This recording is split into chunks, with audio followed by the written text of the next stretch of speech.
Bismillahirrahmanirrahim. Alhamdulillahirabbil alamin. Asyhadu an la ilaha illallah wahdahu la syarika lah wa asyhadu anna Muhammadan 'abduhu wa rasuluh. Allahumma shalli wa sallim wa barik ala Muhammad wa ala ali Muhammad kama shallaita ala Ibrahim wa ala ali Ibrahim innaka Hamidum Majid. Wa barik ala Muhammad wa ala ali Muhammad kama barakta ala Ibrahim wa ala ali Ibrahim innaka Hamidum Majid. Amma ba'd.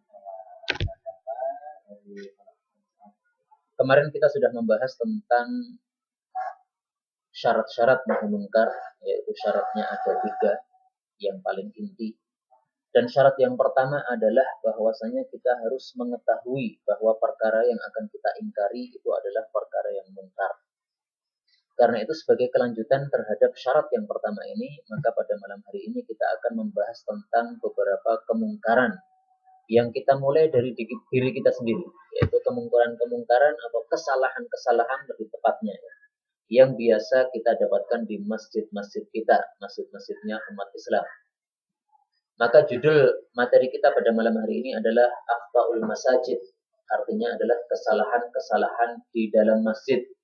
Dan kita pilihkan pada malam hari ini hanya 25 kesalahan yang syai' itu yang sudah lumrah, yang sudah terjadi di beberapa masjid atau di banyak masjid di sekitar kita. Dan ketika kita membahas kesalahan-kesalahan masjid, maka maksud saya di sini adalah kesalahan-kesalahan secara umum.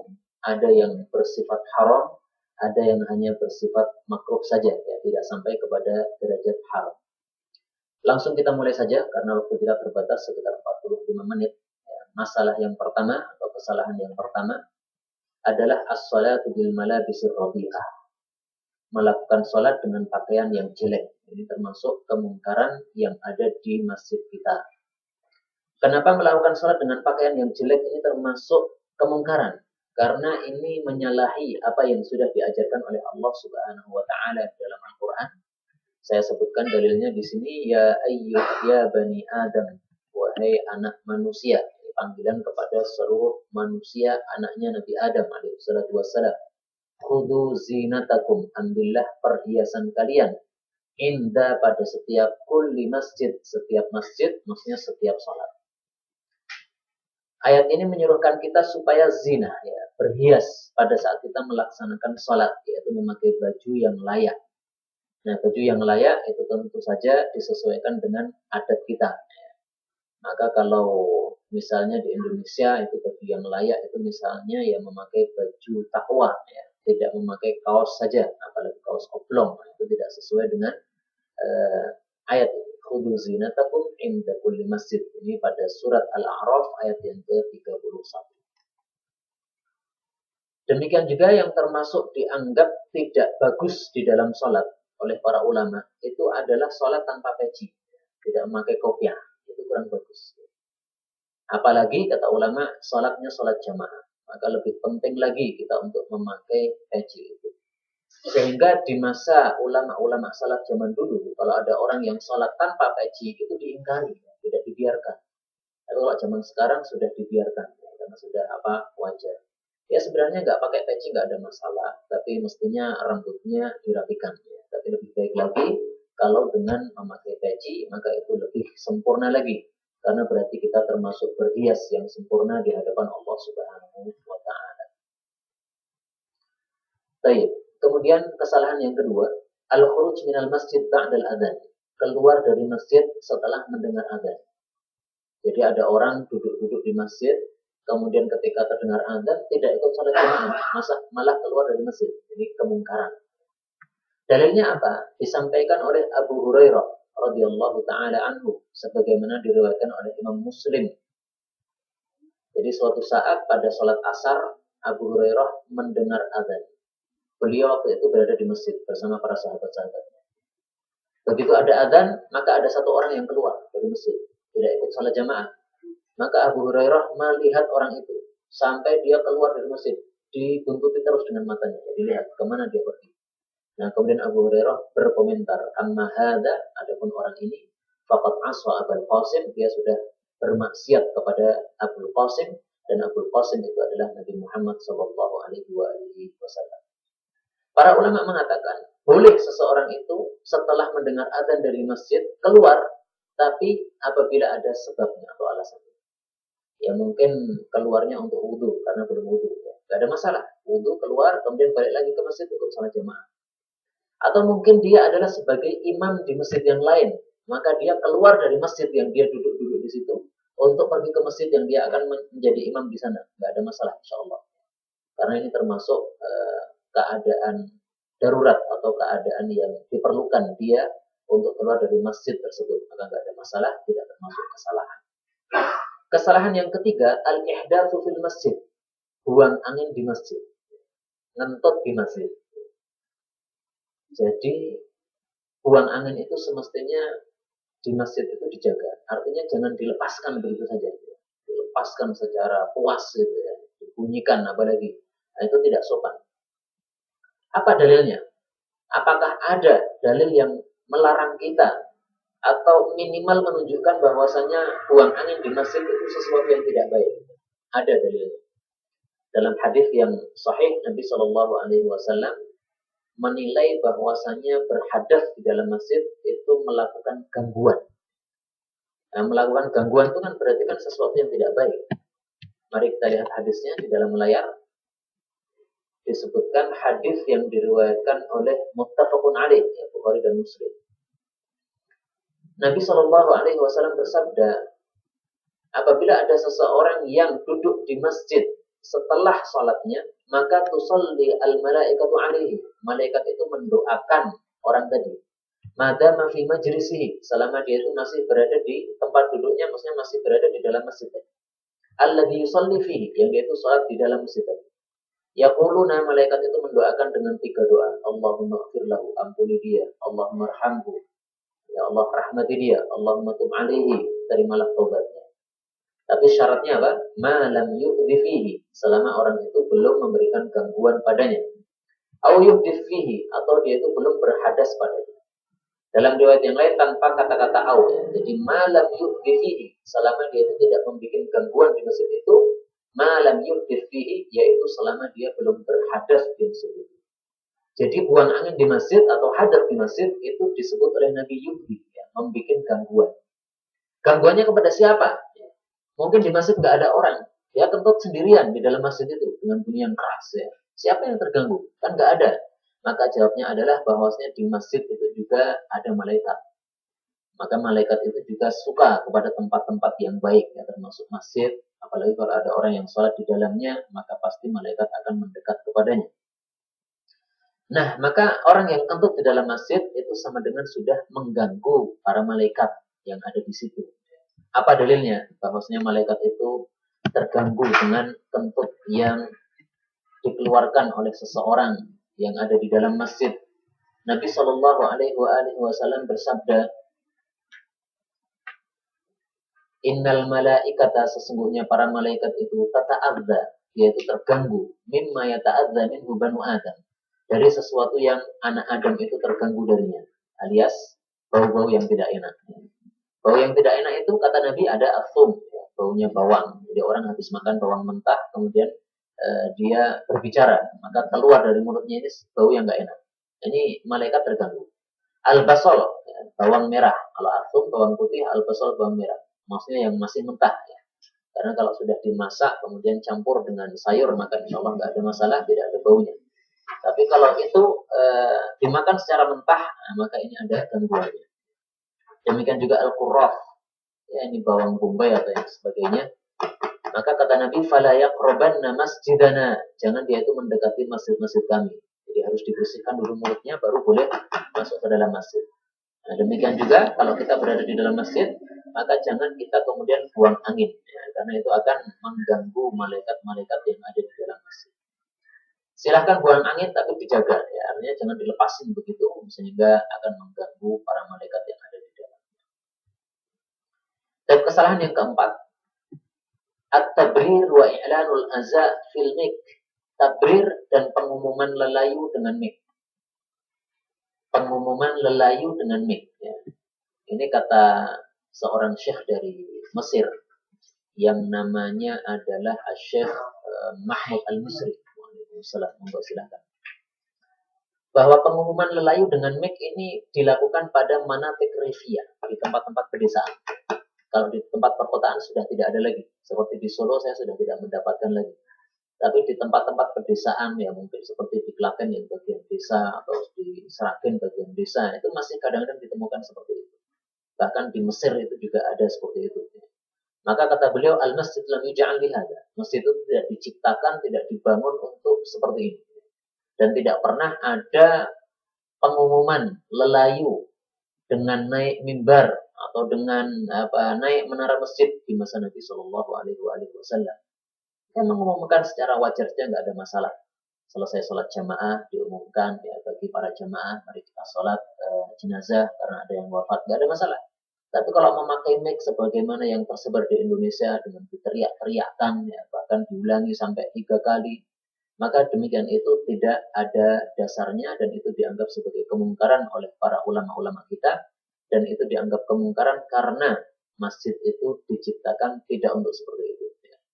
Dan juga bisa dianggap sebagai kemungkaran karena apa? Karena itu menyerupai lelayu di masa jahiliyah. Jadi di masa jahiliyah kalau ada orang mulia yang mati, maka mereka mengirim orang-orang.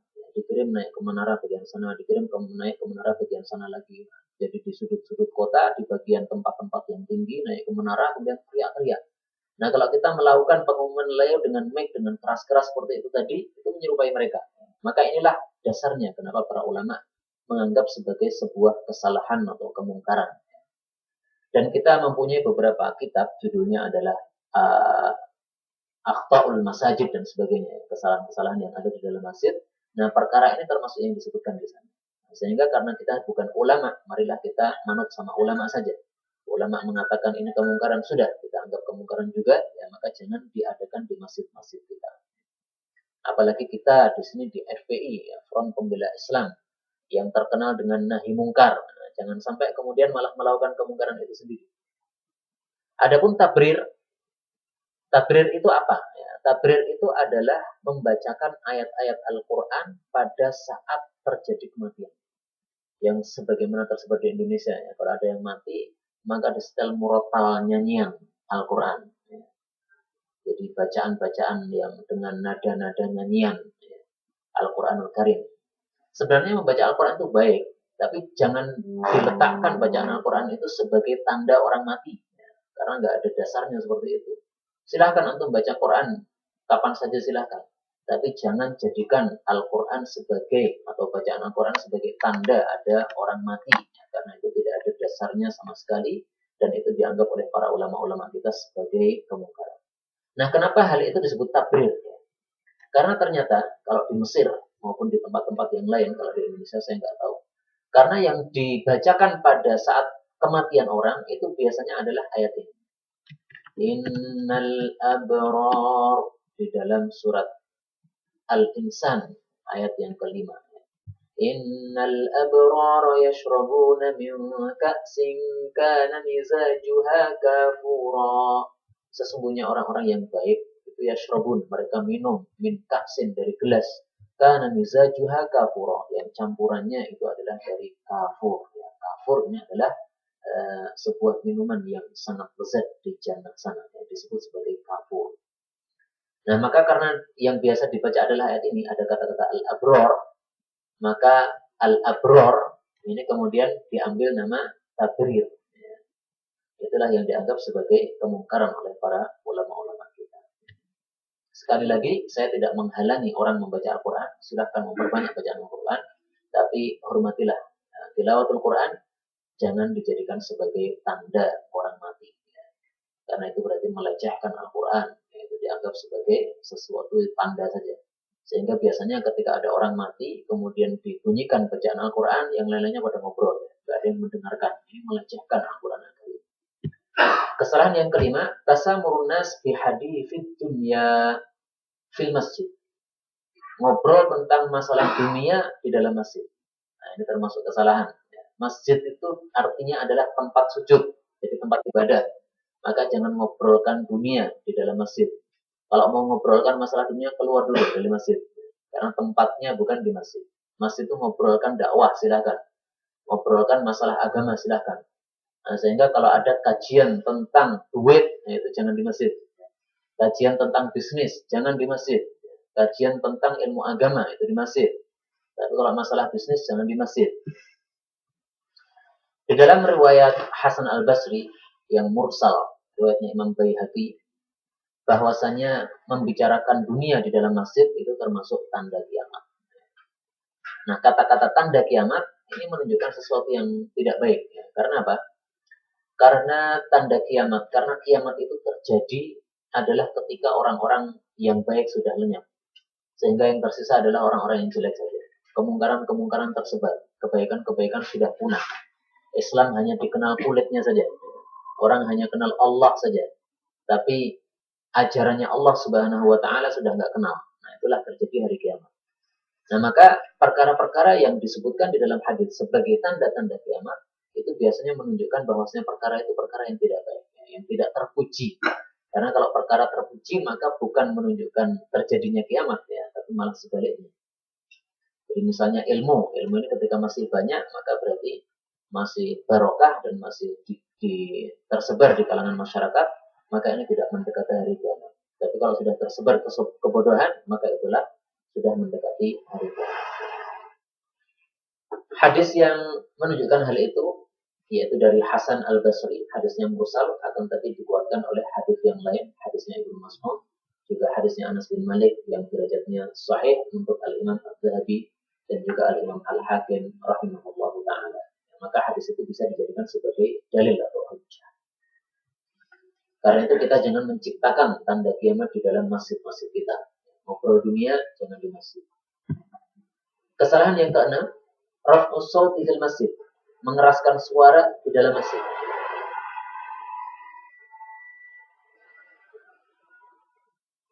Maksudnya di sini adalah suara yang tidak diperlukan. Tapi kalau suara yang diperlukan, nggak ada masalah di masjid. Misalnya adzan, memang harus keras, maka dikeraskan di dalam masjid. Kajian, ada yang ngantuk di dalam masjid, maka dikeraskan supaya bangun, nggak ada masalah. Tapi kalau mengeraskan suara di masjid padahal tidak diperlukan, nah inilah yang termasuk kemungkaran. Apa dalilnya? Hadis riwayat Imam Bukhari. Umar bin Khattab radhiyallahu taala anhu melihat ada dua orang yang rame-rame di dalam masjid. Maka dipanggil dua orang itu. Dari mana kalian berdua? Nah, ternyata dari luar kota Madinah.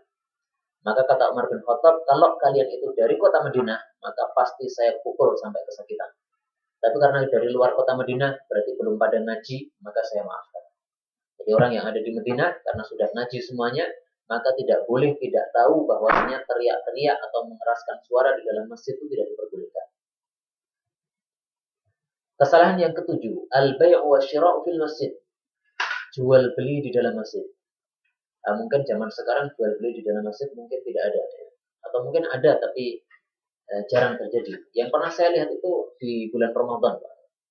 Jadi di sebuah masjid yang sangat besar di Bandung, saya pernah datang ke sana. Itu salah satu emperannya masjid itu sengaja digunakan untuk jual beli. Nah ini nggak benar seperti ini. Kalau mau di luar masjid silahkan. Tapi kalau di emperan masjid yang juga emperan itu juga digunakan untuk sholat, karena memang saya lihat itu juga digunakan untuk sholat tarawih, ya maka jangan dilakukan jual beli di situ. Silahkan jual beli di sekitar masjid atau di luarnya masjid nggak ada masalah. Tapi kalau di dalamnya maka ini mengganggu orang-orang yang beribadah di dalam masjid itu. Orang yang masuk masjid awalnya niatnya untuk ibadah karena ada jual beli, jadi nggak jadi. Ya. Maka malah pilih jual beli. Nah, inilah yang dilarang oleh Nabi SAW. Jadi menyimpangkan orang dari niatan ibadah kepada niatan yang lain, niatan dunia. Inilah yang menyebabkan dilarangnya hal itu. Kalau ada orang yang jual beli di dalam masjid, bagaimana sikap kita?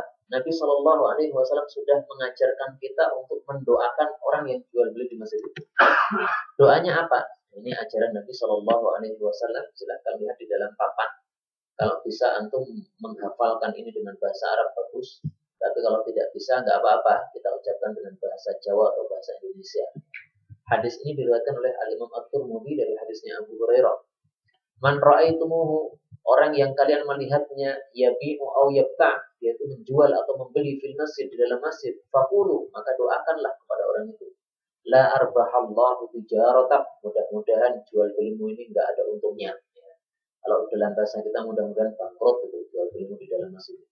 Ini hadis yang sahih riwayat Al-Imam At-Tirmidzi. Nah, ini dikatakan dhaif jiddan, derajatnya sangat dhaif, akan tapi pada hadis yang lain itu dikatakan derajatnya adalah hadis yang sahih.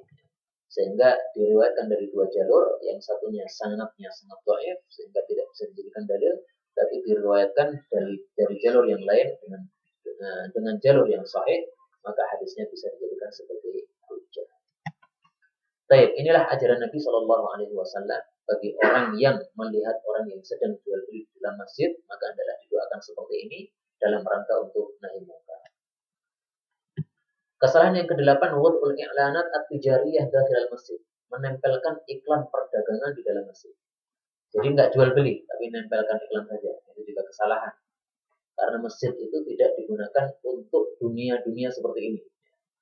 Maka Syekh Mahmud Al-Misri mengatakan, la yaliqu dzalika bimakanatil masjid. Menempelkan iklan perdagangan di dalam masjid itu tidak layak dan tidak pantas untuk posisinya masjid. Masjid sekali lagi artinya adalah tempat sujud, jadi tempat ibadah. Maka kalau ditempelkan iklan dagang di situ, itu tidak cocok dengan namanya.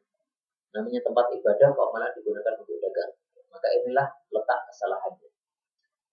Kesalahan yang kesembilan, insyadu syi'ril muharram fil masjid. Bersyair atau bernasyid atau berdendang atau bernyanyi yang haram di dalam masjid. Nah, termasuk yang haram itu adalah musik.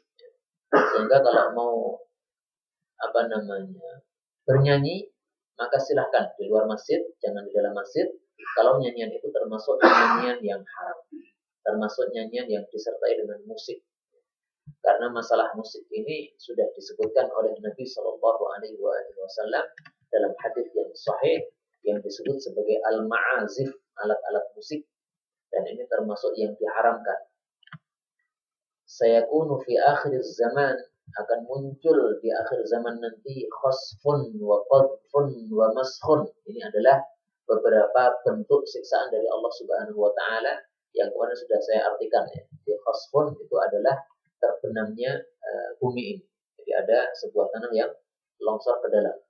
Wa qadfun, dan lemparan, maksudnya ada siksaan yang berupa lemparan, yang mungkin lemparan batu atau sebagainya. Wa maskhun, dan manusia diubah bentuknya, dan mungkin menjadi kera atau sebagainya. Kapan itu terjadi? Idza dhaharatil ma'azif, apabila alat-alat musik itu sudah menyebar. Wal qaina, dan juga para bidu wanita. Wastuhillatil khamr, dan ketika minuman keras itu sudah dihalalkan alias diminum dan banyak yang meminumnya. Ini hadis derajatnya sahih. Demikian juga hadis yang lainnya diriwayatkan oleh Al-Imam Al-Bukhari rahimahullah ta'ala yang berkaitan dengan alat musik ini.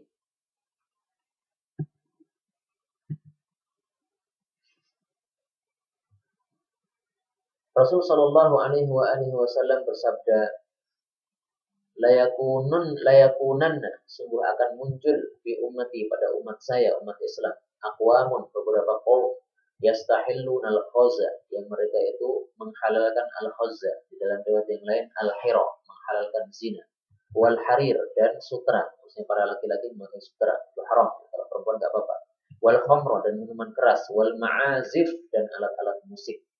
Jadi alat-alat musik itu akan yastahillun, akan dihalalkan. Maksudnya apa? Padahal haram. Karena di sini Nabi menyebutkan 4 hal. Yang pertama zina, yang kedua sutra, yang ketiga minuman keras, yang keempat adalah alat musik. Berarti hukumnya sama, yaitu haram semuanya. Maka boleh silahkan bernasyid tapi tidak ada musiknya. Maka kalau ada nasyid yang ada musiknya jangan di-setel. Diganti saja nasyid yang tidak ada musiknya. Karena saya yakin bahwasanya sekarang ini nasyid yang tidak ada musiknya sudah banyak.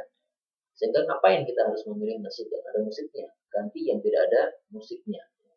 Apalagi itu kalau di dalam masjid, maka itu diharamkan. Bahkan salah satu guru saya dari Bogor, namanya Syekh Nuruddin Al-Banjari Al-Makki, hafizahullah. Beliau menulis sebuah kitab yang tipis, tapi isinya Masya Allah cukup bagus. Judulnya adalah Ayyuhal Kiram, wahai orang-orang mulia. Ad-darbu bid-dufi fil masjidi haram. Menabuh rebana di dalam masjid itu haram. Jadi rebana itu enggak apa-apa sebenarnya, karena rebana itu termasuk alat musik yang dihalalkan oleh Nabi SAW. Artinya dari sekian alat musik yang macam-macam itu hanya satu yang dihalalkan Nabi, yaitu rebana. Tapi kalau seruling ya nggak boleh, gitar dan sebagainya nggak boleh. Tapi kalau rebana maka ada dasarnya, ada dalilnya diperbolehkan. Meskipun para ulama berselisih pendapat apakah rebana itu diperbolehkan pada waktu-waktu khusus saja ataukah pada setiap waktu diperbolehkan. Ada perselisihan di situ. Nah, anggaplah kita mengikuti pendapat yang rebana itu boleh dipakai pada keseharian alias tidak harus hari-hari tertentu. Anggaplah berpendapat seperti itu, karena memang ada yang berpendapat seperti itu. Akan tapi jangan ditabuh di dalam masjid, karena di dalam masjid tidak diperbolehkan kita menabuh rebana seperti itu, karena itu termasuk kemungkaran. Kesalahan yang ke-10, wad'utikah fil masjid lil muballigh, meletakkan tempat tinggi yang khusus di dalam masjid yang dikhususkan untuk muballigh. Yang dimaksud muballigh itu adalah seorang makmum yang dia itu meneruskan suaranya imam. Jadi imamnya Allahu Akbar, nah, itu ada salah satu makmum yang mengucapkan juga Allahu Akbar. Nah, mungkin kalau di masjid-masjid Indonesia tidak ada, Pak. Tapi masjid-masjid Arab yang masjid-masjid besar biasanya, seperti Masjidil Haram, Masjid Nabawi, ya, masjid-masjid besar seperti itu. Nah, itu biasanya ada masjid, ada tempat tinggi, tempat di dalam masjid yang agak tinggi. Nah, di situ satu orang berdiri di situ, yaitu tugasnya adalah untuk mengulang bacaannya si imam, takbirnya dan iktidalnya, pokoknya gerakan-gerakannya imam itu bacaannya diulangi lagi. Di sini ada dua kemungkaran. Kemungkaran yang pertama, meletakkan tempat yang khusus seperti itu nggak ada dasarnya. Dan itu tidak diperlukan, sehingga nggak usah dibikin-bikin kayak begitu. Kesalahan yang kedua, sekarang ini kan mic-nya sudah berbunyi semuanya. Jadi imamnya berada di depan, jamaahnya banyak, seperti di Masjid Nabawi, Masjidil Haram, itu dari awal soft sampai belakang soft itu semuanya dengar semuanya. Sehingga nggak perlu balik lagi, nggak perlu nirukan lagi. Maka ini kesalahan juga. Memang mubaligh itu ada dasarnya, yaitu Nabi SAW pernah sholat mengimami, kemudian Abu Bakar menjadi makmumnya, kemudian makmum-makmum yang lain di belakangnya. Nah, ini Abu Bakar yang melanjutkan suara Nabi, karena Nabi sedang sakit. Maka Abu Bakar melanjutkan suara Nabi, Allahu Akbar. Nabi suaranya lirih karena sakit. Kemudian dilanjutkan oleh Abu Bakar, Allahu Akbar, suaranya keras. Ini diperlukan, tidak ada masalah. Tapi kalau nggak diperlukan, ngapain harus pakai begitu? Ini termasuk kesalahan yang ada di dalam masjid-masjidnya umat Islam. Wahada fi mu'dhamil masajid, kata Syekh Mahmud Al-Misri, kejadian ini terjadi di kebanyakan masjid-masjid yang ada, maksudnya masjid-masjid yang ada di negara beliau, yaitu di Mesir sana. Alhamdulillah di Indonesia mungkin tidak ada atau jarang.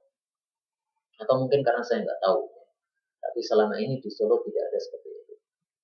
Kesalahan yang ke-11, tazyinul masjid bil anwar wa zuhur indal munasabat. Menghias masjid dengan lampu-lampu, dengan bunga-bunga pada munasabat. Munasabat itu adalah pada kejadian-kejadian atau kondisi-kondisi atau tanggal-tanggal tertentu. Misalnya pada saat Maulid Nabi, misalnya pada saat tahun baru, misalnya pada saat penutupan tahun dan sebagainya. Nah, kemudian dipasang lampu-lampu yang berkerlap-kerlip di dalam masjid untuk menghias masjid itu. Ini perkara mubadzir seperti ini. Tidak diperlukan seperti itu. Kata Syekh Mahmud Al-Misri, tasyabbuh bil biya' wal kanais. Perbuatan seperti itu termasuk merupakan tasyabbuh atau menyerupai terhadap gereja-gereja atau sarana-sarana ibadah dan tempat-tempat ibadah di tempat-tempatnya non-muslim. Biasanya ada hiasan-hiasan seperti itu ya. Lampu berkerlap-kerlip, mati hidup. Apa untuk masjid kita? Nggak perlu seperti itu. Masjid itu lampunya yang biasa saja. Nggak usah yang dihias-hias seperti itu. Karena pertama tidak ada dasarnya, yang kedua itu mubadzir, dan yang ketiga itu adalah menyerupai tempat-tempat ibadah non-muslim. Kesalahan ke-12, kathratul masajid fil hayyil wahid. Banyaknya masjid di dalam satu kampung yang kecil. Itu juga termasuk kesalahan. Kenapa? Karena itu menyebabkan perpecahan di antara kita, di antara umat Islam. Kalau jaraknya agak cukup jauh, ya, sehingga untuk mempermudah orang-orang sekitar biar pada sholat jamaah, tidak ada masalah. Tapi kalau jaraknya berdekatan, hanya karena beda madhab saja, yang satunya madhab Syafi'i, satunya madhab Hambali, akhirnya bikin masjid sendiri-sendiri, masjidnya berseberangan saja, ini salah. Atau karena organisasinya berbeda, yang satu NU, yang satu Muhammadiyah, yang satu LDI, maka bikin masjid sendiri-sendiri padahal berdekatan di depannya saja. Seperti ini termasuk kesalahan. Dan saya melihat dengan mata kepala saya sendiri di Jawa Timur ya, karena ada salah satu kerabat saya di Jawa Timur. Ketika saya ziarah di sana, maka di sana ada 3 masjid ya, berdekatan sekali. Tidak diperlukan 3 masjid itu. Mestinya satu masjid sudah cukup. Karena saya masuk ke masjid yang pertama ternyata jamaahnya sedikit. Masjid yang kedua jamaahnya lebih sedikit lagi. Masjid yang ketiga kosong nggak ada jamaahnya. Nah, kok diperlukan 3 masjid kenapa? Nah, ini berarti perpecahan di antara umat Islam. Mestinya satu kampung satu masjid. Kalau memang sudah mencukupi untuk kampung itu, jangan banyak masjid padahal berdekatan. Padahal apa? Padahal sangat-sangat berdekatan. Karena itu tidak diperlukan. Dan ternyata memang saya lihat masjid yang pertama di kampung yang saya masuk itu karena organisasinya berbeda dengan organisasi masjid yang kedua. Masjid yang ketiga juga begitu, ya, organisasi yang berbeda lagi, sehingga kemudian terjadilah perpecahan di antara umat Islam dengan membuat masjid sendiri-sendiri, yang satunya tidak mau ke masjid sana, demikian juga masjid yang sini tidak mau ke sana, dan seterusnya. Ini adalah perpecahan di antara umat Islam. Padahal kita tahu bahwasanya Nabi Muhammad SAW itu membuat masjid di kota Madinah, Masjid Nabawi. Itu tujuannya kan salah satunya adalah untuk ukhuwah Islam, supaya umat Islam ini bersatu, sehingga selalu berjumpa di dalam masjid. Karena orang itu kalau sering berjumpa terus, berjumpa lagi, maka hatinya akan terikat. Jadi ada kaidah mengatakan bahwasanya badan yang senantiasa menempel itu akan menyatukan hati juga. Jadi zahir kita kalau sering ketemu, maka hati kita, batin kita juga akan saling ketemu. Sehingga kalau misalnya ada beritanya misalnya saudara kita yang kita sering ketemu, itu kita misalnya, kemudian saudara kita mati, maka biasanya akan ada perasaan dalam hati kita harus menghadiri jenazah, harus mensalatkan jenazah. Itu karena apa? Karena badan kita itu sudah sering ketemu. Tapi kalau badan nggak sering ketemu, diberitahu, oh, ini si fulan mati, oh ya udah, biar aja, biar disalatkan oleh yang lainnya. Ya, nggak ikut salat, kenapa? Karena kita tidak dekat dengan orang itu. Maka salah satu fungsi masjid ini adalah untuk mencetak ukhuwah Islam. Nah, kalau masjid itu sudah digunakan untuk perpecahan, ini berarti sebuah kesalahan. Kesalahan yang ke-13, istikhdam adawatil masjid fi amakin ukhra. Menggunakan peralatan khusus untuk masjid digunakan untuk di tempat lain. Jadi misalnya ada tikar masjid. Tikar ini sudah diwakafkan untuk masjid, maka tidak boleh untuk digunakan di tempat lain. Misalnya di tempat lain ada acara pernikahan, ya, pinjem tikarnya masjid, tidak boleh seperti ini. Kenapa? Karena tikarnya masjid ini sudah diwakafkan untuk masjid, maka jangan dikeluarkan dari masjid. Kalau memang mengadakan walimah di dalam masjid, silahkan tikar itu dipakai, nggak apa-apa, karena di dalam masjid juga. Kalau dikeluarkan dari masjid, kemudian digunakan di luar masjid untuk acara bukan acara masjid, maka ini termasuk kesalahan. Karena menggunakan barang wakaf tidak untuk sesuai niat pewakafnya. Kecuali kalau pewakafnya sudah bersyarat seperti itu, nggak ada masalah. Misalnya pewakafnya mengatakan, ini saya wakafkan tikar untuk masjid dan juga untuk semua umat Islam yang mau pakai, silahkan. Maka nggak apa-apa. Tapi kebanyakan orang yang wakaf untuk masjid itu ya niatnya itu adalah untuk masjid saja, tidak untuk yang lainnya. Karena kalau diletakkan di masjid itu akan bermanfaat besar. Setiap kali ada orang yang sholat di situ, pahalanya ngalir kepada pewakaf. Nah, maka kalau dikeluarkan dari masjid, maka ketika ada orang sholat di masjid tidak pakai tikar, maka akhirnya pahalanya terputus dari orang yang mewakafkan tadi. Jadi kita mendolimi orang yang mewakafkan tikar masjid tadi. Demikian juga kalau tikar ini sering dipakai di luar, maka akhirnya tikarnya jadi cepat rusak, kemudian sudah tidak dipakai di masjid itu lagi. Akhirnya yang mewakafkan sudah berhenti pahalanya, tidak ngalir lagi. Dan itu tidak hanya tikar saja ya, mic-nya masjid, kemudian salonnya masjid dan sebagainya. Pokoknya perkara-perkara barang-barang yang sudah diwakafkan untuk masjid, maka jangan dikeluarkan dari masjid untuk perkara-perkara yang lain, kecuali kalau memang pewakafnya itu mewakafkan tidak hanya untuk masjid, tapi untuk semua kepentingan umat Islam, maka silakan. Kesalahan yang berikutnya ke-14, ittikhad sa'at dzati ajros 'aliyah nafusiyah. Meletakkan jam yang berlonceng gereja atau yang berlonceng keras. Jadi jam biasanya yang gede itu Pak ya, yang dalam kayu kotak itu. Nah, kemudian kalau jam-jam tertentu maka dia loncengnya itu bergerak-gerak dan berbunyi-bunyi. Nah, itu adalah lonceng gereja. Karena jam-jam seperti itu awalnya munculnya dari orang-orang kafir dan biasanya diletakkan di gereja-gereja. Nah, kenapa sekarang masjid-masjid malah mengikuti gereja-gereja? Tidak benar seperti itu. Atau mungkin bukan jam seperti itu, tapi jam biasa, jam kecil, tapi loncengnya keras. Sehingga setiap 1 jam itu terdengar bunyinya. Waalaikumsalam, silakan. Nah, ini termasuk kemungkaran. Karena ada orang yang sedang sholat di dalam masjid, tiba-tiba loncengnya berbunyi. Nah, ini mengganggu orang yang sholat. Seperti ini tidak diperbolehkan. Karena Nabi mengatakan, la dororo wa la diror. Tidak boleh berbuat madorot. Termasuk berbuat madorot itu mengganggu orang-orang yang sedang ibadah di dalam masjid. Kesalahan yang ke-15, ittikhadul masjid tariqan lil mururi minhu. Menjadikan masjid sebagai tempat lalu lalang. Jadi keluar masuk masjid tidak untuk sholat, tapi untuk lewat saja. Zaman dulu, Masjid Nabawi itu dikelilingi oleh rumah-rumah para sahabat. Sehingga sahabat yang di utaranya masjid, kalau pengen pergi ke sahabat yang di selatannya masjid, maka dia membuka pintu kecil yang ada di belakang rumahnya, yang langsung masuk ke masjid, kemudian lewat masjid itu, kemudian ke rumah temannya. Robos gitu, robos masjid. Nah, inilah yang dilarang oleh Nabi Shallallahu Alaihi Wasallam. Nah, sehingga bisa tergambar ya larangan Nabi ini seperti itu. Kalau mungkin zaman sekarang tidak ada seperti ini, tapi mungkin juga ada dilakukan. Nah, sehingga Nabi Shallallahu Alaihi Wasallam pada waktu itu menyuruh para sahabatnya semuanya untuk mengunci dan menutup pintu-pintu kecil yang di belakang rumah mereka, yang biasanya mereka itu langsung menuju ke masjid itu. Semuanya ditutup, kecuali satu pintu, yaitu pintunya Abu Bakar As-Siddiq. Maka diizinkan oleh Nabi Shallallahu Alaihi Wasallam. Kecuali pintu Abu Bakar As-Siddiq, silahkan dibiarkan, tidak apa-apa. Karena memang merupakan jasa yang sangat besar Abu Bakar As-Siddiq kepada Rasul Shallallahu Alaihi Wasallam di dalam dakwah ini, sehingga dia mendapatkan kekhususan ini. Tapi dalam hadis yang diriwayatkan oleh Ibnu Majah, kita baca hadisnya. Larangan Nabi Shallallahu Alaihi Wasallam menjadikan masjid-masjid kita sebagai tempat lalu lalang atau jalan. Miniktira bisa'ah, termasuk tanda dekatnya hari kiamat. Antuttakhadal masjid, bahwasanya masjid-masjid itu dijadikan turuqan, sebagai jalan atau tempat lalu lalang.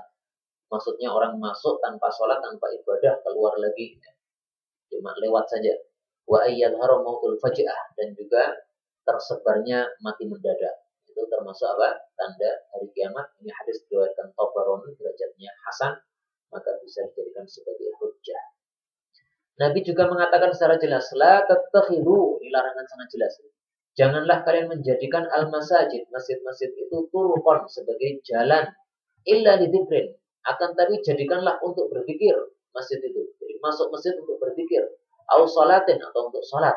Nah, itu yang perbuatan yang pas untuk masjid adalah pikir dan salat. Ini diriwayatkan oleh Tabarani, dan hadis ini derajatnya hasan juga, bahkan juga diriwayatkan oleh Ibnu Majah. Kesalahan yang ke-16, ikhtilatun nisa birijal fil masjid. Lelaki dan wanita ikhtilat di dalam masjid. Ikhtilat itu campur baur. Mestinya dibedakan. Tempatnya laki-laki, tempatnya perempuan. Pintu masuknya laki-laki, pintu masuknya perempuan. Mestinya dibedakan. Kalau zaman sekarang ini ada beberapa masjid yang pintunya hanya satu. Sehingga laki perempuan masuk bareng, keluar bareng juga. Nah, ini kurang bagus. Mestinya dibikin dua. Pintunya itu, ini pintu khusus untuk laki-laki, ini pintu khusus untuk perempuan. Kecuali kalau pintunya sangat besar ya, sehingga laki-laki bisa di bagian utara, selatan, untuk perempuan nggak ada masalah. Tapi kalau pintunya kecil sehingga menyebabkan laki-laki dan perempuan itu jadi ikhtilat di dalam masjid, itu kesalahan. Maka bagi takmir-takmir masjid, saya sarankan kalau memang pintunya kecil sehingga menyebabkan ikhtilat, itu dibikin saja ya, pintu dua. Ini pintu wanita, ini pintu laki-laki, supaya tidak terjadi kemaksiatan atau kesalahan di dalam masjid-masjid kita. Kesalahan yang ke-17, al-jahru bi qiraatil Qur'an fayu'dil musalli. Mengeraskan bacaan Al-Qur'an di dalam masjid sehingga mengganggu orang-orang yang sholat. Ini biasanya dilakukan pada hari Jumat, Pak ya. Saya pernah di salah satu masjid di Solo. Saya masuk jam 11 siang. 11 siang untuk sholat Jumatan. Sampai di situ saya keluar lagi, pindah masjid. Kenapa? Karena di situ ada orang sedang membaca surat Al-Kahfi. Kemudian dia memakai mic itu sambil keras-keras. Ya. Masya Allah, mengganggu orang yang sholat seperti ini. Membaca surat Al-Kahfi hari Jumat memang sunnah. Tapi caranya harus sesuai sunnah juga. Jangan kemudian teriak-teriak di dalam masjid. Ya, silahkan baca di masjid, gak ada masalah. Tapi kalau ada orang masuk ke masjid, kemudian dia sholat, maka bacaan antum hentikan. Atau dilanjutkan bacaannya, tapi jangan pakai suara. Termasuk apa? Kemungkaran mengeraskan suara itu. Karena mengganggu orang yang sholat. Karena masjid itu kan diciptakan atau dibangun untuk orang sholat kan. Sehingga kalau ada orang masuk dalam keadaan dia pengen sholat, kita harus ngalah. Kita yang awalnya ngobrol, diam semuanya. Jangan ngobrol atau ngobrol bisik-bisik. Nah, nanti kalau sudah selesai orang sholat itu, baru kita lanjutkan ngobrol kita, nggak ada masalah. Kita baca Al-Quran keras-keras, ada orang masuk masjid, sholat, ya kita hentikan bacaan kita yang keras tadi. Kita sedang sholat tahajud di dalam masjid dengan bacaan yang keras. Kemudian ada lagi orang yang lain masuk ke masjid yang juga sholat juga, maka jangan dikeraskan lagi, karena itu akan mengganggu. Nah, kemudian termasuk kesalahan juga, itu adalah seseorang membaca di dalam masjid dengan bacaan yang keras. Di dalam masjid nggak ada orang, tapi bacaan itu saking kerasnya, sehingga mengganggu para masyarakat di sekitar masjid itu. Itu juga kemungkaran juga. Karena bisa jadi masyarakat yang ada di rumah-rumah mereka itu juga sedang membaca Al-Quran atau sedang melakukan sholat, sehingga kalau ada bacaan Al-Quran dari masjid yang dikeraskan, ya murotal dikeraskan di masjid, itu mengganggu juga. Yang saya dapatkan di Solo ini biasanya menjelang subuh kurang 15 menit ya, ada salah satu masjid kemudian menyetel murotal. Tujuannya bagus, membangunkan orang yang belum bangun, tapi caranya salah. Karena 15 menit sebelum subuh disetel terus itu murotal. Padahal 15 menit sebelum subuh ini waktunya orang-orang di rumah-rumahnya pada sholat tahajud kan. Ya, maka ini nggak benar. Kalau memang mau membangunkan, pakailah cara yang cerdas. Ya. Jangan 15 menit murotal terus. Ya. Mungkin misalnya 1 menit saja, ya nggak ada masalah. 1 menit saja nyetel murotal supaya orang yang mendengar pada bangun. Nah, 1 menit insya Allah tidak akan mengganggu insya Allah. Ya. Atau setengah menit lah, pokoknya sesuai dengan keperluannya saja. Itu kalau mau niatnya memang mau membangunkan orang-orang yang ada di rumah-rumah itu. Tapi menurut saya juga nggak pas ya, karena kalau seperti yang saya tahu di Solo ini sudah ada adzan malam atau istilahnya adzan tengah malam jam 3 ya. Jam 3 ini adzan malam ini sudah cukup untuk membangunkan orang, sehingga nggak perlu lagi pakai murotal-murotal seperti itu. Itu akan mengganggu orang-orang yang sholat. Dan saya secara pribadi terasa terganggu betul. Sering saya sholat jam 4 karena subuhnya kan setengah 5. Jam 4 sedang sholat, tiba-tiba di setel murotal. Wah, Masya Allah. Saya sering mendoakan, ya Allah, tunjukilah orang yang bodoh ini. Karena apa? Karena itu termasuk kebodohan seperti itu. Mengganggu orang yang sedang sholat di dalam rumah-rumah mereka dengan cara menjaharkan bacaan di dalam masjid-masjid. Apa kata Nabi Shallallahu Alaihi Wasallam dalam hal ini? Marilah kita baca hadis Nabi supaya lebih jelas lagi dalilnya, supaya kita tahu betul bahwa betul-betul itu merupakan kesalahan. Nabi mengatakan, innal musalliya, sesungguhnya orang yang sedang salat itu, yunaji rabbah, itu sedang berbicara dengan Allah Subhanahu wa taala. Falyanzur bima yunajihi, maka adalah orang itu di dalam salat itu perhatikan sedang apa dia ngomong. Jadi jangan berbicara di dalam salat tapi dia tidak paham apa yang dia bicarakan. Dia harus khusyuk di dalam salatnya, karena orang salat itu sama dengan bicara sama Allah. Wala yajhar, dan janganlah mengeraskan suara ba'dukum, sebagian kalian, ala ba'din, kepada sebagian yang lain, bil Quran, dengan bacaan Al-Qur'annya. Jadi kasusnya waktu itu di dalam masjid itu ada banyak orang yang sedang sholat. Ada yang sholatnya itu dengan suara lirih, tidak mengganggu yang lain. Ada yang dengan suara yang keras, baca Al-Quran dengan suara yang keras. Nah, maka Nabi kemudian keluar dari rumahnya, dari kamarnya. Kemudian beliau menyabdakan hadis, jangan saling mengeraskan suara di antara kalian. Yang satu membaca wadduha, yang satunya lagi yasin, ya repot jadinya. Yang membaca yasin nanti jadi rancu dengan bacaan surat ad-duha dan seterusnya. Itu akan mengganggu. Maka ini hadis diriwayatkan oleh Tabarani, derajatnya sahih, merupakan dalil bahwasanya tidak boleh mengganggu orang yang sholat, meskipun mengganggunya itu dengan bacaan Al-Quran. Tidak boleh. Apalagi mengganggu dengan suara yang lain. Ada orang sholat, kita malah ngobrol rame-rame, ngakak-ngakak dalam masjid, itu mengganggu yang lebih mungkar lagi. Kesalahan yang ke-18, ghalqul masjid ba'da shalah bi ghairi darurah. Mengunci masjid setelah sholat tanpa keperluan atau tanpa darurat. Ini kesalahan. Karena masjid itu dibuat supaya orang mudah untuk sholat. Nah, banyak orang yang mampir ke sebuah masjid, mau sholat ternyata dikancing. Akhirnya nggak bisa sholat. Ya. Itu kalau mengancing masjid ini tanpa keperluan, maka itu termasuk kesalahan. Itu termasuk orang yang mencegah orang untuk berzikir di dalam masjid. Mestinya kita menciptakan atau membuat masjid ini supaya kita mendapatkan pahala dengan membuat masjid itu. Sehingga siapapun masuk masjid, kita mendapatkan pahala karena ada orang yang beribadah di situ. Kecuali kalau karena keperluan atau karena darurat. Misalnya di masjid itu terkenal sering terjadi pencurian. Nah, supaya tidak terjadi pencurian, setelah sholat kancing, setelah sholat kancing lagi, kancing terus, insya Allah nggak ada masalah. Tapi kalau masjid yang aman-aman saja, maka jangan sering-sering dikancing seperti itu. Ada orang berpikir di situ, silahkan dibiarkan berpikir, jangan diusir keluar. Karena saya pernah berpikir di sebuah masjid disuruh keluar. Saya tanya, kenapa disuruh keluar Pak? Saya biasanya itu kalau di Solo itu ba'da subuh sampai jam 6 saya wiritan di masjid. Kenapa saya di masjid antum ini, Jawa Barat waktu itu ya? Kenapa disuruh keluar? Nah, ternyata kata beliau, maaf Pak, ini di sini banyak terjadi pencurian. Dan saya tidak kenal siapa jenengan. Nah, jenengan di sini wirid, tiba-tiba nanti masjidnya kehilangan. Jadi mohon maaf, keluar saja. Ya, oh ya udah kalau begitu. Ini keadaan darurat. Ya. Nah, tampaknya di Jawa Barat banyak yang mencuri di sana. Tapi alhamdulillah kalau di Solo insya Allah jarang seperti itu. Tapi Solo yang mana Allah alam ya. Di tempat saya nggak ada, alhamdulillah. Baik. Allah Subhanahu wa taala menyebutkan di dalam Al-Qur'an bahwasanya orang yang mencegah orang untuk berzikir di dalam masjid ini termasuk orang yang paling zalim. Apa kata Allah Subhanahu wa taala? Wa man adlam.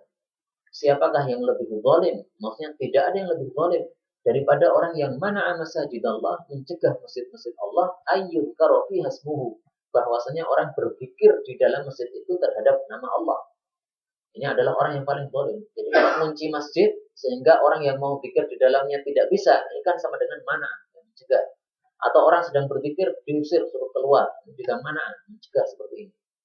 Maka saya sarankan kalau memang masjid itu banyak pencurinya di situ, maka saya sarankan di bagian luarnya itu dibikin serambi. Sehingga kalau ada orang yang mau sholat di situ masih bisa.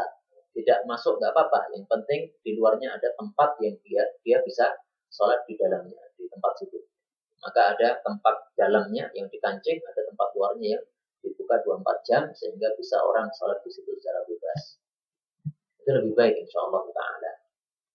Kesalahan yang ke-19, man'u durusil ilm minal masjid. Melarang kajian-kajian di dalam masjid. Padahal masjid itu salah satu fungsinya adalah untuk pengajian. Apa kata Nabi Shallallahu Alaihi Wasallam? Selain perkataan Nabi, kita juga tahu ya bahwasanya kebiasaan Nabi itu pada subuh berada di masjid dan beliau mengajarkan ajaran Islam di dalam masjid itu kepada para sahabat. Nabi bersabda, "Man ja'a masjidi hadza," siapa yang datang ke masjid saya ini, yaitu Masjid Nabawi, dan dia itu mendatanginya untuk tujuan yang baik, ya ta'allamuhu, dia akan mempelajari perkara yang baik, atau yu'allimuhu, atau mengajarkan perkara yang baik tadi, fahuwa bimanzilatil mujahid fi sabilillah, yaitu sama dengan posisi orang yang sedang jihad fi sabilillah. Jadi masjid itu digunakan untuk belajar dan mengajar. Ini riwayat Ibnu Majah dan hadisnya sahih. Kemudian kesalahan yang ke-20, kita ringkas saja ya, agak cepat. Zakhrafatul maharib wal jidar wa ghairi. Menghias mihrab atau dinding masjid. Menghias mihrab atau dinding masjid. Ya, menghias dengan hiasan-hiasan yang tidak diperlukan. Jadi tulisan-tulisan kaligrafi di masjid, di dinding-dinding masjid, itu kesalahan itu. Pertama itu mubadir. Kedua itu bukan adatnya Nabi Shallallahu Alaihi Wasallam. Ketiga kata Ibnu Abbas, menghias-hias masjid seperti itu adalah tingkahnya orang-orang Yahudi, orang-orang Nasrani. Keempat kesalahannya adalah itu mengganggu orang yang sholat. Orang yang sedang sholat melihat di dinding masjid ada kaligrafi yang indah, kaligrafi bentuk manusia sedang sholat, ya, kaligrafi bentuk burung, ya, itu semuanya akan mengganggu. Karena orang yang sholat akan ngirik-ngirik ya, wah ini kaligrafinya bagus. Atau mihrab masjid itu dibikin sedemikian rupa sehingga sangat menarik, ya, warnanya macam-macam. Atau misalnya dibikin seperti bangunan yang sangat mewah gitu, sehingga orang yang sholat malah memperhatikan kepada kemewahan mihrab itu tidak dibenarkan seperti itu. Nulis ayat-ayat di tembok masjid itu tidak dibenarkan seperti itu, sehingga itu tidak merupakan sunnah.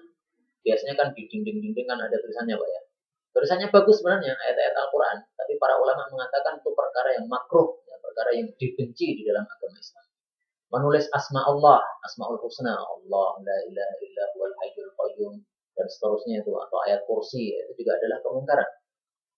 Dan termasuk kemungkaran juga menurut Syekh Utsaimin rahimahullah taala, menempelkan nama Allah di bagian kanan masjid, kemudian bagian kirinya apa? Muhammad, ya, itu kemungkaran. Kenapa disebut kemungkaran? Karena kan mensejajarkan Allah dengan Nabi. Padahal Nabi itu mestinya di bawahnya Allah. Jangan disejajarkan seperti ini, kata Syekh Utsaimin. Kok bisa seperti itu? Beliau berfatwa. Ya, apakah ada dasarnya? Ada dasarnya. Dasarnya adalah sabda Nabi Shallallahu Alaihi Wasallam.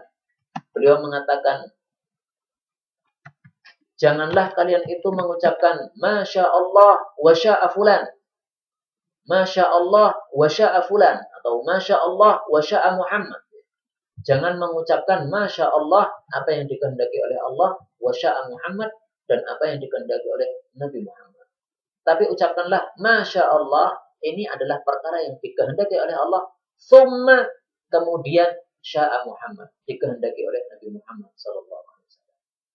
Dan dengan kemudian itu kan berbeda. Di sini wa, dan.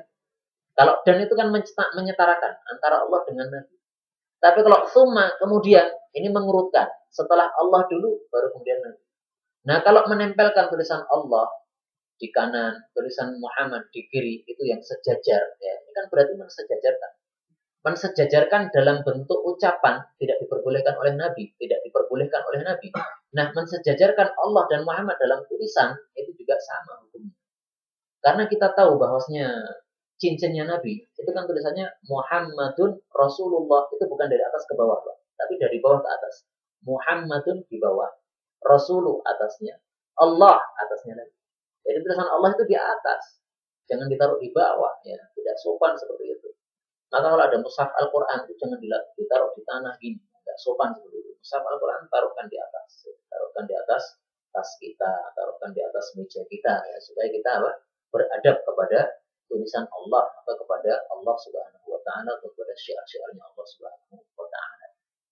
Maka kalau mau nempelin Allah dan Muhammad, kaligrafi Allah dan Muhammad dalam masjid, silahkan, tapi jangan disejajarkan. Ya, ditaruh yang Allahnya di atas, Muhammadnya di bawah. Dan jangan ditaruhkan di bawah sehingga orang yang sholat melihatnya. Taruh di dinding masjid atas saja sana. Itu kalau memang sudah kebacut ada tulisan itu. Tapi kalau nggak ada, nggak usah dibikin-bikin. Karena itu mubadir, nggak ada fungsinya. Nggak ada perlunya. Karena orang kalau sudah masuk masjid, pasti tahu itu masjid, ya. Nggak usah ada tempelan Allah Muhammadnya. Kalau sudah ada mihrabnya, orang semua udah paham. Kalau sudah ada sajadahnya di situ, orang semua sudah paham ini masjid. Maka nggak perlu ditambahi tulisan Allah dan Muhammad, sudah nggak perlu lagi. Apa kata Nabi Shallallahu Alaihi Wasallam? Bahwasanya menghias-hias masjid dengan hias-hiasan yang tidak diperlukan itu menyebabkan kehancuran umat Islam. Idza apabila zakhraftum, kalian itu menghias-hias masajidakum, masjid-masjid kalian, wa hallaitum, dan kalian juga menghias-hias masahifakum, mushaf Al-Qur'an kalian, faddamaru alaikum, maka kehancuran itu mengintip kalian.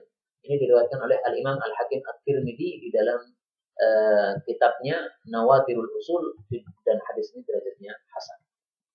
Kalau ingin hancur, maka silahkan dihias-hias masjid-masjid kita supaya cepat hancur dari langit, ya, dihancurkan oleh Allah Subhanahu wa Ta'ala. Kesalahan yang ke-21, tulul mimbar al-qati' lis-shaf. Mimbar yang terlalu panjang sehingga memutuskan shaf salat kita. Jadi shaf itu seharusnya bersambung dari utara sampai selatan, nggak ada yang diputus. Nah, gara-gara mimbarnya itu terlalu panjang, akhirnya shafnya harus terputus. Ini termasuk kesalahan. Karena kata Nabi Shallallahu Alaihi Wasallam, man qata'a shaffan qata'ahu Allah. Barang siapa yang memutus shaf, maka diputus oleh Allah Subhanahu wa Ta'ala. Man wasala shaffan wasalahu Allah. Barang siapa yang menyambung shaf, maka akan disambung oleh Allah Subhanahu wa Ta'ala. Hadis diriwayatkan oleh Abu Dawud dan yang lain-lainnya. Siapa yang menyambung shaf, disambung oleh Allah. Maksudnya Allah akan menyambung kepada dia rahmatnya. Man qata'a shaffan qata'ahu Allah. Siapa yang memutuskan shaf, maka akan diputus oleh Allah, yaitu rahmatnya. Tidak mendapatkan rahmat lagi. Ini kan bahaya. Sehingga yang membuat mimbar terlalu panjang di dalam masjid, itu hendaklah segera mencabut mimbarnya, diganti mimbar yang biasa, yang tidak memutuskan shaf, supaya orang itu tidak terputuskan rahmatnya Allah Subhanahu wa Ta'ala kepada. Wallahu a'lam bishawab. Kesalahan yang ke-22, tasyidul manarat, tazyinuha bil jas. Menara yang terlalu mewah untuk masjid. Jadi membuat menara untuk masjid itu silahkan, membuat kubah untuk masjid itu silahkan, tapi jangan dimewah-mewahkan. Kesalahan pertama itu adalah mubadir. Kesalahan yang kedua, banyak orang-orang miskin. Ngapain malah membuat apa? Terlalu mewah menara-menara itu. Itu sama dengan mendolimi orang-orang miskin itu. Mereka seharusnya mendapatkan hak dari duit-duit tadi, tapi malah duitnya digunakan untuk mewah-mewahkan masjid yang itu tidak ada perlunya sama sekali. Allah mengatakan la tubadir tabdiro, jangan berbuat tabdir, termasuk perkara tabdir. Kalau menara yang sedang-sedang, menara yang biasa, nggak ada masalah. Karena apa? Karena menara itu berfungsi untuk tanda. Ini adalah masjid. Karena kalau ada menara, maka orang dari mana saja masuk atau melewati tempat itu tahu ini masjid. Anggaplah misalnya orang Arab yang tidak paham bahasa Indonesia. Kalau di situ sudah ada tulisannya Masjid Al-Hikmah misalnya, orang Arab nggak akan paham karena tidak paham tulisan Indonesia. Tapi kalau sudah ada menaranya, orang Arab paham. Oh, ini tanda masjid. Atau kubah, sudah ada tanda kubahnya, paham ini masjid. Jadi kubah dan menara memang perlu juga kadang-kadang supaya orang yang tidak paham tulisan Indonesia itu supaya tahu bahwa itu masjid. Tapi jangan dimewah-mewahkan karena itu tidak ada dasarnya sama sekali. Bahkan itu termasuk mubazir. Kesalahan yang ke-23 at-tadkhin fi dawratiniyahil masjid, merokok di toilet masjid. Kenapa disebutkan di toilet di sini? Itu untuk menunjukkan bahwasanya di dalam masjid lebih-lebih lagi kesalahannya. Di toiletnya masjid saja tidak diperbolehkan. Karena biasanya yang datang ke masjid itu adalah orang-orang baik yang tidak mau merokok. Nah, kalau seseorang di toilet masjid merokok, kemudian dia keluar dari toilet itu, dia meninggalkan bau rokok. Sehingga kalau ada orang yang tidak suka rokok masuk ke situ terganggu. Nah, inilah kesalahannya di sini. Yaitu membuat gangguan kepada orang-orang yang tidak mau kepada rokok, dia terpaksa membawa rokok itu karena dia masuk ke dalam toiletnya. Kalau di toiletnya tidak diperbolehkan, maka apalagi di dalam masjid. Wallahu a'lam bishawab. Kesalahan yang ke-24, dukhul wa khuruj minal masjid bi ghairi du'a. Masuk keluar masjid tanpa doa. Memang tidak sampai dosa, tapi ini adalah suatu perkara yang salah ya, sehingga dimasukkan di dalam akhtaul masajid, kesalahan-kesalahan umat Islam di dalam masjid. Padahal kalau kita masuk ke dalam masjid dengan membaca doa, maka kita bisa dijaga dari setan sepanjang hari. 24 jam dijaga oleh setan. Hanya dengan satu doa kita ucapkan pada saat masuk masjid. Tapi memang doanya harus doa yang ini. Jangan doa yang lainnya. Karena doa masuk masjid itu ada beberapa macam. Tapi kalau antum memilih doa yang ini, maka insya Allah tidak akan diganggu oleh setan sepanjang hari itu. 24 jam. Apa kata Nabi? Karena idza dakhala al-masjid. Nabi itu kalau masuk ke dalam masjid, maka beliau mengucapkan doa ini. A'udzu billahil azim. Aku berlindung kepada Allah yang Maha Agung. Wa biwajhihil karim, dengan wajahnya yang mulia. Wa sultanihil qadim, dengan kekuasaannya yang Maha Qadim. Minasyaitonir rajim, dari setan yang terkutuk. Sudah, doanya sampai di sini. Kemudian Nabi berkomentar, idza qala dzalik, apabila seseorang masuk ke masjid membaca doa ini, hufidha minhu, dia pasti dijaga dari setan sairul yaum, sepanjang hari itu. Jadi 24 jam. Ini adalah pentingnya kita membaca doa masuk masjid. Sudah hafal belum ini Pak doanya? Belum ya? Coba kita tirukan ya. A'udzu billahil azim wa bi wajhihil karim wa sultanihil qadim minasyaitonir rajim. Yang 4 kata ini. A'udzu billahil azim wa bi wajhihil karim wa sultanihil qadim. Nah, kemudian terakhir minasyaitonir rajim. Sama dengan a'udzubillah ketika mau baca Quran itu ya. A'udzubillahi minasyaitonir rajim, tapi tengahnya ditambahi al-azim wa bi wajhihil karim wa sultanihil qadim. Ini kalau belum dihafal nanti gampang. Tinggal buka kitab ini, tulis saja nanti. Ini adalah kitab Sahihul Jami' Shaghir. Tapi kesalahan yang kelima, an-naum fil masjid bila mura'atin nadhafah. Tidur di dalam masjid tanpa memperhatikan kebersihan, ngeces di dalam masjid. Sehingga ketika ada orang sujud batin, ngeces sopol. Ya. Karena saya pernah itu, ya, sholat di dalam sebuah masjid, saya pas sujud itu jadi nggak kerasan. Karena bawa ecesnya orang itu. Astagfirullah. Orang salah. Kenapa dianggap salah? Karena Nabi itu memerintahkan 3 hal. Pertama, bina il masjid, membangun masjid. Kedua, tatyibul masjid, mewangikan masjid. Yang ketiga, tandziful masjid, membersihkan masjid. Jadi memberikan kotoran di dalam masjid itu kesalahan karena menyelisih perintah Nabi. Perintah Nabi membersihkan, malah membuat kotoran, kan berarti bertolak belakang. Di sana ada kaidah al-amru bisyai' nahyun an dziddihi. Memerintahkan sesuatu itu sama dengan melarang sebaliknya. Memerintahkan membersihkan masjid berarti melarang mengotori masjid. Tidur di masjid silahkan, karena para sahabat juga tidur di masjid. Jadi para sahabat itu punya kebiasaan, kalau belum punya rumah, tidurnya di masjid. Terutama yang masih belum menikah, ya itu biasanya tidurnya di masjid. Itu di masa sahabat Nabi dulu. Sehingga tidur di masjid nggak apa-apa. Ya, itu termasuk amalan para ulama-ulama salaf kita. Ibnu Umar juga tidur di masjid ketika belum menikah. Nah, akan tapi hendaklah memakai alas. Ya. Sehingga kalau menginap pun juga, ngeceskan juga apa? Di alas kita itu. Wallahu ta'ala alam bisawab. Inilah 25 kesalahan yang sering terjadi di masjid-masjid kita. Dan kita sudah melewati batas ya. Tadi saya rencanakan 45 menit, kemudian 15 menit untuk pertanyaan. Tapi karena materinya terlalu banyak, maka kita menghabiskan 1 jam. Tapi mudah-mudahan insya Allah ada manfaatnya. Dan kita cukupkan sampai di sini saja. Subhanallah wa bihamdihi. Asyhadu an la ilaha illa anta astaghfiruka wa atubu ilaik. Kecuali kalau ada pertanyaan, maka